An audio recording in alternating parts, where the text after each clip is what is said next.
పిఠాపురంలో ఎల్లుండి జరిగే జనసేన పార్టీ ఆవిర్భావ వేడుకలు ఘనంగా జరగనున్నాయి. ఈ సభ కోసం జయకేతనం పోస్టర్ ఆవిష్కరించారు. ఏర్పాట్లు శరవేగంగా జరుగుతున్నాయి. 30 ఎకరాల్లో పార్టీ ఆవిర్భావ వేడుకల్ని ఘనంగా నిర్వహించనున్నారు.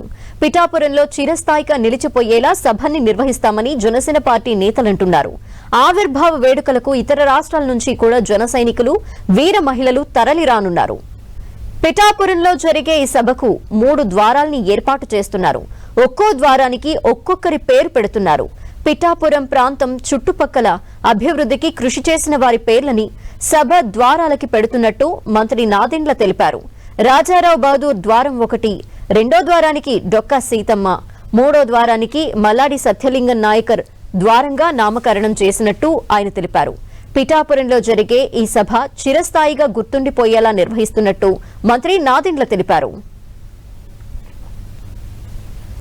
జనసేన పార్టీ 12వ ఆవిర్భావ దినోత్సవం పిఠాపురంలో జరుపుకుంటున్న ఈ సందర్భంలో ప్రతిరోజు సమిష్టిగా మా నాయకులందరూ కూడా అద్భుతమైన ఏర్పాట్లు, రాష్ట్ర నలుమూలల నుంచి వచ్చే మా నాయకులు, జన సైనికులు, వీర మహిళల కోసం ప్రత్యేకంగా చిరస్థాయిగా ఇటువంటి కార్యక్రమం ఉండిపోవాలనే తపనతోటి రాత్రింబోలు అందరూ కృషి చేస్తూ ఉన్నారు.